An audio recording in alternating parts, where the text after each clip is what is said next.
Hello दोस्तों, मैं आपका शुभचिंतक न्यू इंडियन कोचिंग सेंटर में आपका स्वागत है।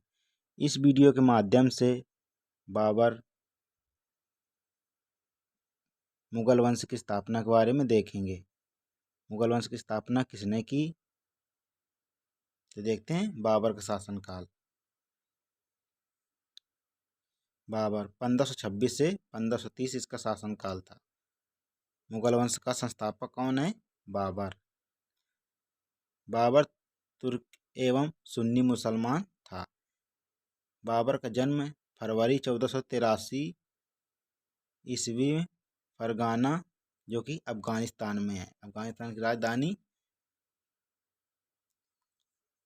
काबुल। पिता का नाम शेख उमर शेख मिर्जा।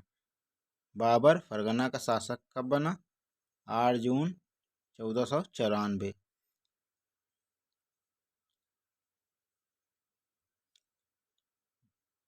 बाबर के 4 पुत्र थे, देखते हैं कौन कौन। हुमायूं, कामरान, अस्करी और हिंदाल। बाबर द्वारा धारण की गई उपाधियां, देखते हैं कौन कौन सी बाबर ने उपाधि धारण की थी। बादशाह, मिर्जा, गाजी और बादशाह। बाबर ने भारत पर 5 बार आक्रमण किया। बाबर का भारत के विरुद्ध प्रथम अभियान 1519 में यूसुफजाई जाति के विरुद्ध हुआ था।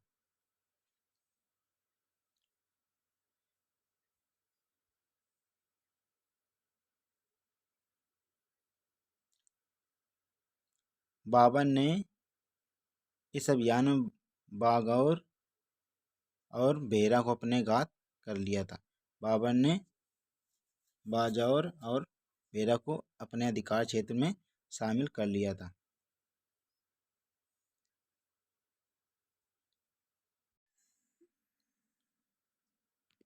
बाबर द्वारा लड़े गए 4 युद्ध, जो बहुत इम्पोर्टेंट है। देखते हैं पानीपत का प्रथम युद्ध।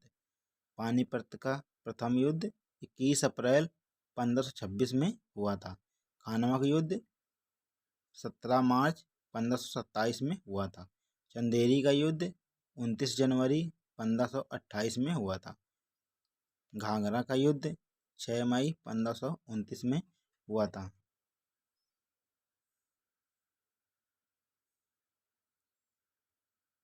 इन चारों युद्धों में बाबर विजयी रहा। देखते हैं पानीपत का प्रथम युद्ध। 21 अप्रैल 1526 को पानीपत का प्रथम युद्ध हुआ, बाबर और इब्राहिम लोदी के मध्य। इस युद्ध में बाबर विजयी रहा। इस युद्ध में बाबर ने पहली बार तुलगुमा नीति एवं तोपखाने का प्रयोग किया था।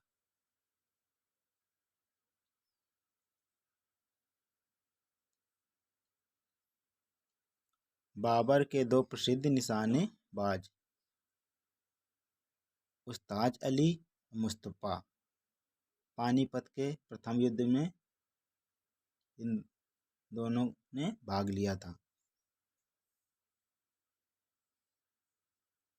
देखते हैं खानवा का युद्ध।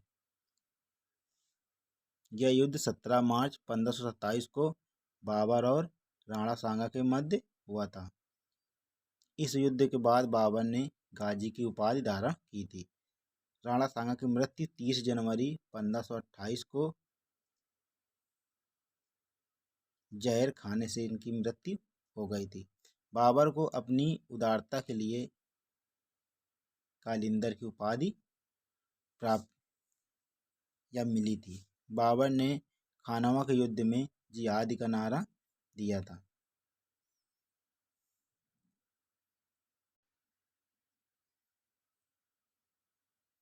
देखते हैं चंदेरी का युद्ध। चंदेरी का युद्ध 29 जनवरी 1528 को बाबर और मेदिनी राय के मध्य में हुआ था। बाबर इस युद्ध में विजयी रहा। इस युद्ध में भी बाबर ने जिहाद का नारा दिया।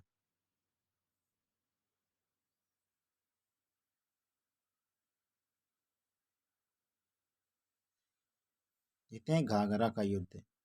घाघरा युद्ध 6 मई 1529 को बाबर और अफगानों के मध्य में हुआ था। इस युद्ध में भी बाबर विजयी रहा। बाबर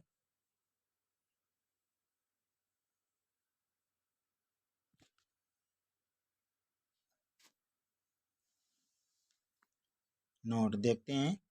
बाबर ने अपनी आत्मकथा बाबरनामा की रचना की थी। बाबर ने इस बाबरनामा में बागों और योजनाओं का वर्णन किया है।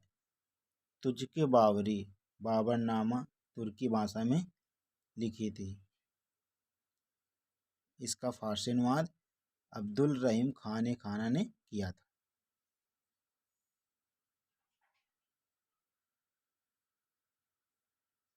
देखते हैं बाबर की मृत्यु। बाबर की मृत्यु 26 दिसंबर 1530 को 48 वर्ष की आयु में काबुल में हुई थी। काबुल में दफनाया गया। बाद में बाबर के शव को आगरा के आराम बाग में लाया गया। बाबर की मृत्यु के बाद उत्तराधिकारी हुमायूं था। बाबर की पुस्तक दीवान, काव्य संग्रह, मुबय्यान, मुस्लिम कानून की पुस्तक थी। ये सभी तुर्की भाषा में लिखी थी।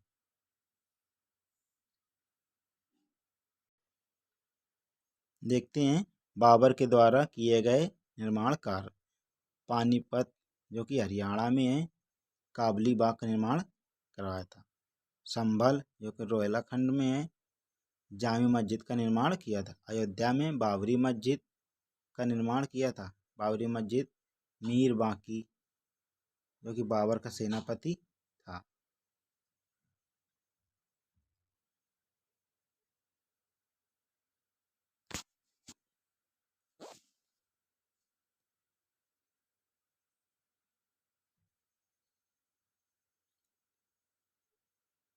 काबुल बाबर की समाधि आराम बाग में, बाद में इसे आगरा में दफनाया गया।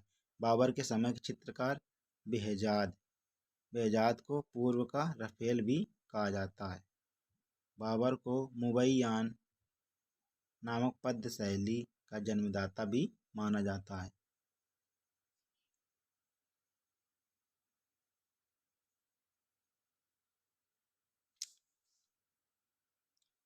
बाबर ने चांदी का शाहरुख नामक सिक्का चलाने का काबुल में आदेश दिया था।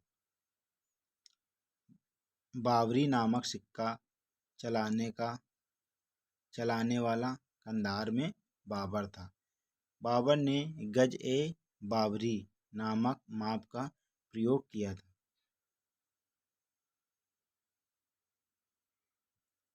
देखते हैं नोट में। बाबर के अनुसार उसको भारत पर आक्रमण करने का निमंत्रण किसने दिया था? पंजाब के शासक दौलता खां लोधी एवं मेवाड़ के राजा राणा सांगा ने दिया था।